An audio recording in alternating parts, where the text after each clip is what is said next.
አጀብ የሆነ ታሪክ ላጫውታችሁ። ባል ሚስቱ ከሞተች 8 ዓመት ሆኗታል። ታዲያ ስትሞት ጥላ ሄደችለት የሶስት ልጆች አባት ነው። ከዕለታት አንድ ቀን እንደ ልምዱ በመስሪያ ቦታው ላይ ሆኖ ወደ ልጆቹ ጋር ይደውልና ስመጣ ምን ይዤላችሁ ልምጣ ይላቸዋል። ልጆቹም የየፍላጎታቸውን ትዕዛዝ ከሰጡ በኋላ እሺ ባባ ብሎ ተቀብሎ ስልኩን ይዘጋል። ከዛም አንድ የሥራ ባልደረባ ጓደኛው የዚህን ታሪክ ተራኪው እንዲህ ሲል ይጠይቀዋል። ሚስትህ ከሞተች ቆይታለች፣ ለምን አታገባም? ለልጆችህም እኮ መከታ ትሆንሃለች። ባል እሱማ ልክ ነህ፣ ማግባት ብፈልግ ኖሮ ሦስተኛው ልጄ የእናቱን ጡት ጠግቦ ሳይጠጣ ነበር የተለየችው። ያኔ እሱን ለማሳደግ ባሳለፍኩት ስቃይ ነበር የማገባው። ግን የልጆቼን እናት መሰል ስላጣሁ ሳላገባ ቆይቻለሁ። አሁን ደግሞ በስልክ ሳወራቸው እኔ ምንም አልፈልግም፣ አንተ ብቻ በሰላም ናልኝ ያለ ልጄ እሱን ለማሳደግ ብዙ የተሰቃየሁለት ሦስተኛው ልጄ ነበር ይለዋል። ባል አዎ አጣሁ፣ እሷን መሰል አዛኝ ፍቅርን ታድላ ለእኔ ከለላ ለልጆቼም ተስፋ የምትሆን ሚስት በዓለም ላይ አላገኝም። እሷ ለእኔ የዋለችልኝ ውለታ ብዙ ነው። ውለታዋን በልጆቿ ለመካስ ደግሞ የእኔ ቃል ነው። ከሷ ኋላም ሴት አልፈልግም።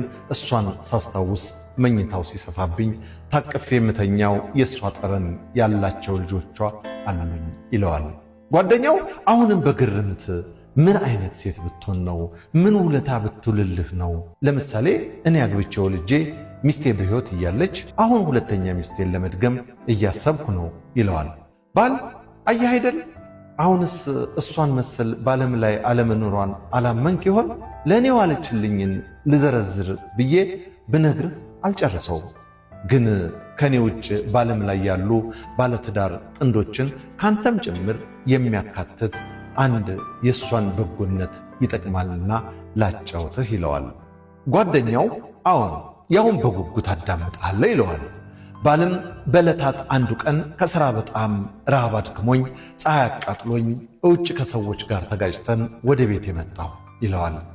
ሚስቴ በአጋጣሚ ሦስተኛው ልጄን የማርገዟ ቀናቶች ላይ ከመሆኑ አንጻር የበስተሰሞኑ ንትርኳ ወደር የሌለው ሆኖ አሳልፌዋለሁ። እኔ አላውቅም ነበር። ያን ቀን ልክ ቤቴ ስገባ ምንም ምግብ ሳትሰራ ቤቱ ሳይጸዳዳ ልጆች እየተነጫነጩ ብቻ ብዙ ለዓይን የሚያስጠላ ነገሮችን ስመለከት የሰሞኑ አስቸጋሪ የነበረው ባህሪዋ ፊቴ ላይ ድቅን አለ።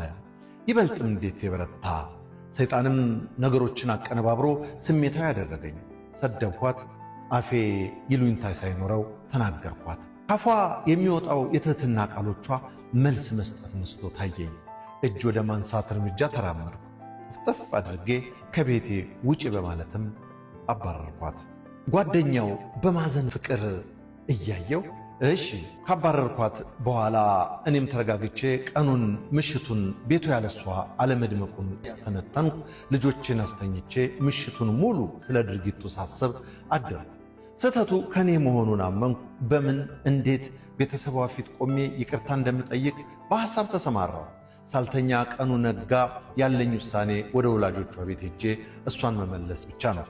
ተነስቼ ወደ ቤታቸው ሄድኩኝ። በሩን እያንኳኳሁ አንገቴ በፍረት ተደፍቷል። ግን የእግዚአብሔር ሥራ በሩን የከፈተችልኝ የኔው ንግሥት ሚስቴ ናት።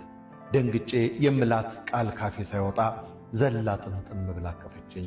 ጉንጬን እየሳመች በጆሮዬ ውዴ ከቤቴ ከመጣሁ ወዲህ በር ከፋች ሆኜ ስጠብቅህ ነበር።